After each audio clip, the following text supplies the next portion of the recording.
Many years ago, in the distant village of Oda, lived a girl named Chioma. She was the only child of her parents and the pride of her father. She was well behaved and always be reminded by her parents to be of good behavior and not to bring shame to herself and the family. Her father Ikenwa was soft with her. He saw no wrong in her at all and was always quick to give her whatever she wanted. He had great plans for her. He wanted her to be a medical doctor when she grew up. Chioma was 17 years old when she finished secondary school, and her father was already making plans for her to gain admission into the university. He was already saving up some money to that effect. Chioma was an intelligent girl and well behaved. She worked towards the big dream also and wanted to make her parents proud. She had a boyfriend named Jude, who was also a boy of her age. They had both finished secondary school, and Jude wanted to study engineering. However, Jude had an uncle abroad who had promised to help him study abroad, and he was hopeful towards that. Nneka, Chioma's mother, noticed the closeness between Jude and Chioma, and she felt uncomfortable with it. She believed that a boy and a girl should not be friends because even though they had no ulterior plans themselves, their body could betray them one day. And she told Chioma, "My princess, the pride of her father, our official medical doctor, I know you are smart and not wayward. You have always made I and your father proud, and we are very happy to have you as our child. However, there is something I must bring to your attention. It's about your friendship with Jude. I know he is just a good friend with no strings attached. But my dear, you have to be very careful. You are not a child anymore, and you can easily get pregnant if not shielded. I want you to reduce your closeness with Jude. If you want to see him, make sure both of you are outside. On no account must you stay inside with him. A goat and a yam cannot be kept together without the goat eating the yam. Please, my daughter, may we not be unfortunate." Chioma understood her mother and promised to obey her. Weeks later, Jude had finally received the good news of his admission abroad from his uncle. He was very happy and went on to share the good news with Chioma. She was also happy for him that his dream of becoming an engineer was becoming real. But then she remembered something. "Jude, so you will be going abroad?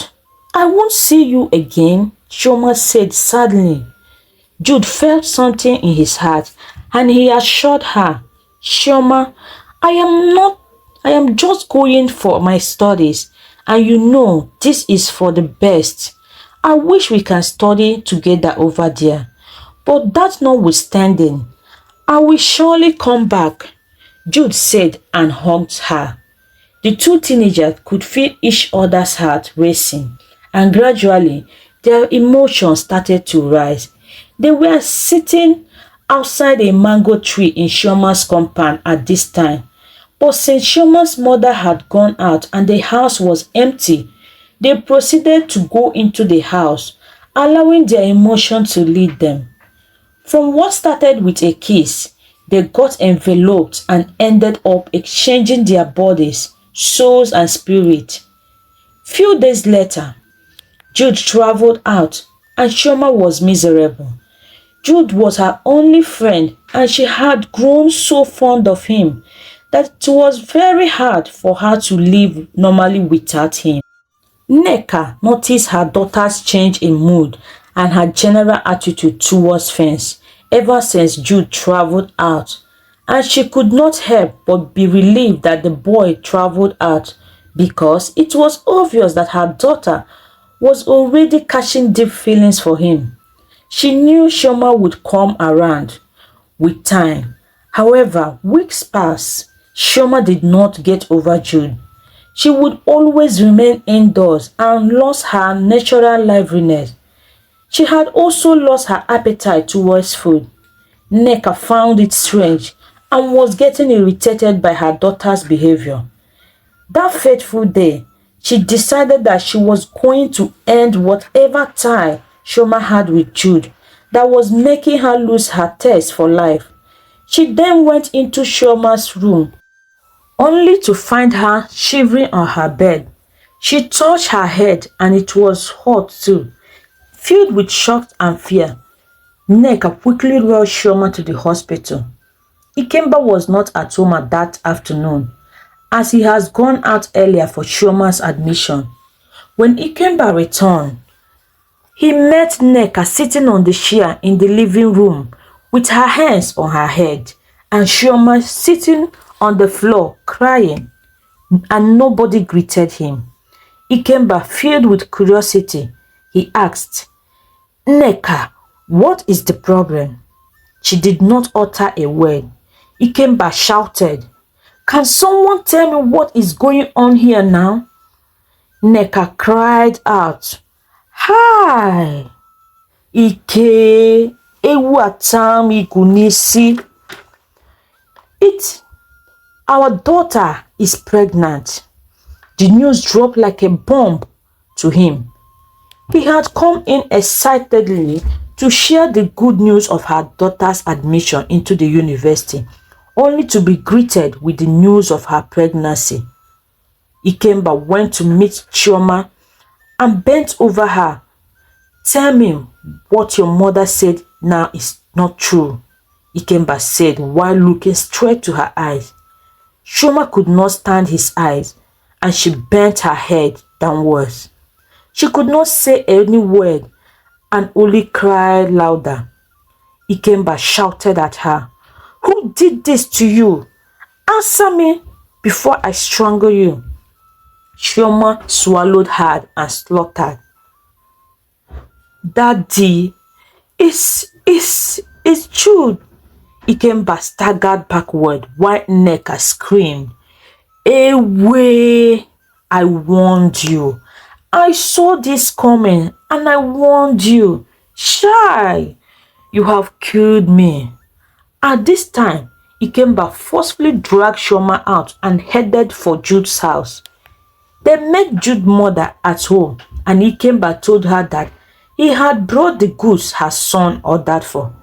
"Your son got her pregnant, so I have brought her for you," Ikemba said and walked out in anger, leaving Chioma behind. Jude's mother immediately chased her away, shouting at her, "Leave with your bad luck. You want to spoil my son's life. Luckily, he is not around." She chased Chioma out of the compound. Chioma cried profusely. She was filled with deep regret at this time and wished she had not been carried away by her emotion. She did not plan for this. She knew that she had really hurt her parents. She could not bring herself to go into the house that night and have to sleep outside under the mango tree beside their compound. That night, Ikemba and Nneka groomed. It was as if they were mourning the loss of loved one and each kept to themselves. The next morning, as soon as Nneka came out of the house, Chioma immediately knelt before her, holding her legs, crying and begging, "Mother, please forgive me. Give me a second chance. I promise to make you proud." Nneka asked her to stay outside while she begged her father on her behalf. Nneka knelt before her husband and pleaded for him to forgive their daughter and give her a second chance. Ikemba was really pained and heartbroken. It was hard to see all the good plans he had for his daughter come crashing because of a silly mistake she made. He lifted up Nneka and asked her, "Why did Chioma do this to me? I gave her all the love and support a father could give to his daughter. I had good intentions for her. In fact, I had just gotten the news of her into the university. Now, what is the use of that? She has spoiled everything." Nneka then told him, "My husband, my pride, I am sure we can still make out a way out of this. What she did was very wrong, but I am sure she has learnt her lesson. She will have to face the consequence of her action. But please, let us give her a second chance," Nneka pleaded. Ikemba thought for a while before stating that he could go to the university and defer her admission for a year. By then, she must have given birth and she can then go to the university. Nneka was very grateful and brought Chioma inside, and Chioma knelt before her father and apologized, promising him to become a medical doctor still, regardless of the situation. Ikemba forgave her and welcomed her back. Chioma was taken care of by her parents, and she in turn constantly reminded herself of her resolve to do well and correct her mistakes. She was very much determined to make her father proud again. Months later, Chioma went into labor and she was rushed to the hospital. She gave birth to a baby girl, but unfortunately she suffered some complications that came with the risk of teenage pregnancy, and she died few hours after giving birth to her baby. Ikemba was shattered. His hope and only child was finally gone. He was not, there is nothing left again for him. Cried her eyes out, mourning her daughter, but she had to be strong to be able to take care of her grandchild. Nneka could not bear the tragedy. Chioma was his only child and his pride. If only she had not gotten pregnant in the first place. If only that child, Ikemba seemed to remember something. That child was the cause of his daughter's death. He immediately dashed into the room where the baby was laid. He walked towards the child and released his anger. "You cursed child, you evil child, you killed my only daughter. Why didn't you die instead? You are wicked." At that time, Nneka, who had been in the parlor, came inside and saw Ikemba looking at the baby as if he wanted to kill her. She immediately rushed and carried her, as she knew Ikemba had hated her. He had even refused to touch her, but she could not blame him though. He had lost his only daughter because of this child, so she knew she had to protect the baby from Ikemba's anger till he came around. Nneka named her granddaughter Kosi. One night, Chioma appeared to Ikemba in a dream, and she pleaded with him to forgive her and to love her baby girl. She told him that the baby had a special gift, the power of healing others. Chioma asked Ikemba to transfer all the love he had for her to Kosi and to protect her so that she could fulfill all the dreams and aspirations that she had never had the chance to achieve. Ikemba was deeply moved by the dream, and it marked a turning point for him. He started to care for Kosi and protect her with all his might. As she grew up, it became clear that she had an extraordinary gift. People would come from far and wide to seek her healing powers. Kosi would help them with kindness and compassion.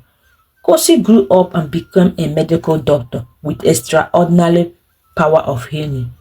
She became influential and very rich.